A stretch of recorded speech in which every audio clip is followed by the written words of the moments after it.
Une fois connecté à office.com, que vous ayez saisi votre identifiant et votre mot de passe, vous avez choisi Team dans le lanceur d'application, vous êtes là. Vous commencez par calendrier, vous choisissez ici sur la petite flèche webinaire et non pas planifier une réunion. Vous commencez par donner le titre de votre webinaire, vous vérifiez bien la date de votre webinaire ici, par exemple, vous voulez le faire le 7 janvier, de 9h à 11h.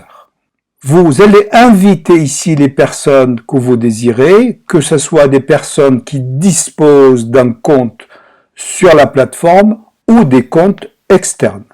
Si le compte est externe à la plateforme, il va vous demander d'inviter ce compte. Vous cliquez ici et vous continuez ainsi. Il est important à signaler que si le compte existe sur la plateforme, il va vous le proposer ainsi. Vous cliquez dessus et vous continuez de la même façon. Vous pouvez saisir ici des informations sur le webinaire, mais ce n'est pas ici le plus important. Le plus important, c'est là, afficher le formulaire d'inscription. Je clique. Pour personnaliser mon formulaire, je vais devoir ressaisir le titre. Je vais devoir repréciser la date. On avait dit donc le 7 janvier de 9h à 11h. Saisissez ici la description de votre webinaire. Ajoutez les intervenants, le nom de l'intervenant ou les intervenants. Donnez une biographie de la personne, ça veut dire sa fonction et quelques mots d'explication. Ajoutez un autre intervenant si vous le souhaitez et ainsi de suite. Ici, vous avez un formulaire qui comprend nativement 3 questions. Vous ne pouvez pas les changer. Ajoutez un champ ici. Vous avez l'embarras du choix. Mais si vous souhaitez personnaliser le champ, vous prenez question personnalisée, vous cliquez et vous avez 2 possibilités. Soit l'entrée, ça veut dire la personne peut saisir des informations. Vous avez ici 2 zones grisées. Ici, vous mettez votre question et bien entendu, ici, c'est la réponse par l'inscrit et vous rendez la question obligatoire ou pas. Vous pouvez ajouter un autre champ, notamment un champ au choix. Ici, vous précisez votre question et ici, vous commencez à donner les choix, choix 1, etc. Et vous cochez obligatoire si c'est obligatoire ou pas. Pour rajouter une question, il suffit d'aller sur « Ajouter un champ » et là, vous pouvez choisir parmi les questions natives ou personnalisées comme on vient de le voir. À supposer que j'ai terminé mon formulaire, je vous conseille également de personnaliser votre formulaire par une image. Cette image doit faire 918 par 120. N'oubliez pas d'enregistrer votre formulaire. C'est fait. Vous pouvez le visionner dans le navigateur. Vous fermez l'onglet qui s'est ouvert et vous vous retrouvez ici.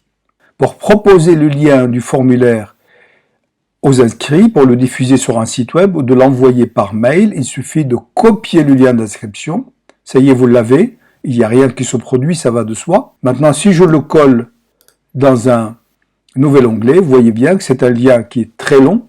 Vous pouvez maintenant le diffuser via mail ou un portail ou un site web, etc. On revient à notre webinaire. Là, je dois faire envoyer. Si je ne fais pas envoyer, tout ce que je viens de faire tombera à l'eau. Ça veut dire que le formulaire ne sera lié à aucun événement. Donc là, c'est obligatoire. Je le fais envoyer ici. Pour savoir qui s'est inscrit au webinaire, il suffit que je revienne dessus. Donc je prends ici le 7 janvier. Je l'ai là. Soit je double-clique dessus, soit je fais un clic droit modifier. Et là, j'ai un fichier, ici, un fichier CSV. Je le télécharge et je l'ouvre avec Excel tout simplement. De la même façon, à l'issue du webinaire, je vais avoir ici le fichier des présents, mais également le lien vers l'enregistrement si j'ai enregistré mon webinaire. Il nous faudra à présent paramétrer les options du webinaire. Vous cliquez sur « Modifier les options ». Ici, je vous conseille vivement, dans la première ligne qui peut éviter la salle d'attente, de paramétrer une heure ou une demi-heure avant le webinaire, de cliquer sur tous. Parce que si vous avez 300 inscrits sur votre webinaire, tout simplement, vous allez devoir faire 300 clics. Autrement dit, là, avec cette option tous, vous n'avez aucun clic à faire. Tous ceux qui sont inscrits au webinaire, qui ont reçu des mails avec le lien, peuvent rentrer directement. Si vous avez un webinaire à 9h, à 9h moins le quart, vous faites ça et tout le monde rentre. Ensuite, vous pouvez paramétrer les présentateurs ici, si vous en avez plusieurs, à condition que vous les ayez inscrits précédemment dans les présentateurs. Vous pouvez garder l'interdiction aux participants d'utiliser leur micro ou bien les autoriser ici. Une fois que vous avez choisi vos paramétrages, n'oubliez pas d'enregistrer pour que cela devienne effectif.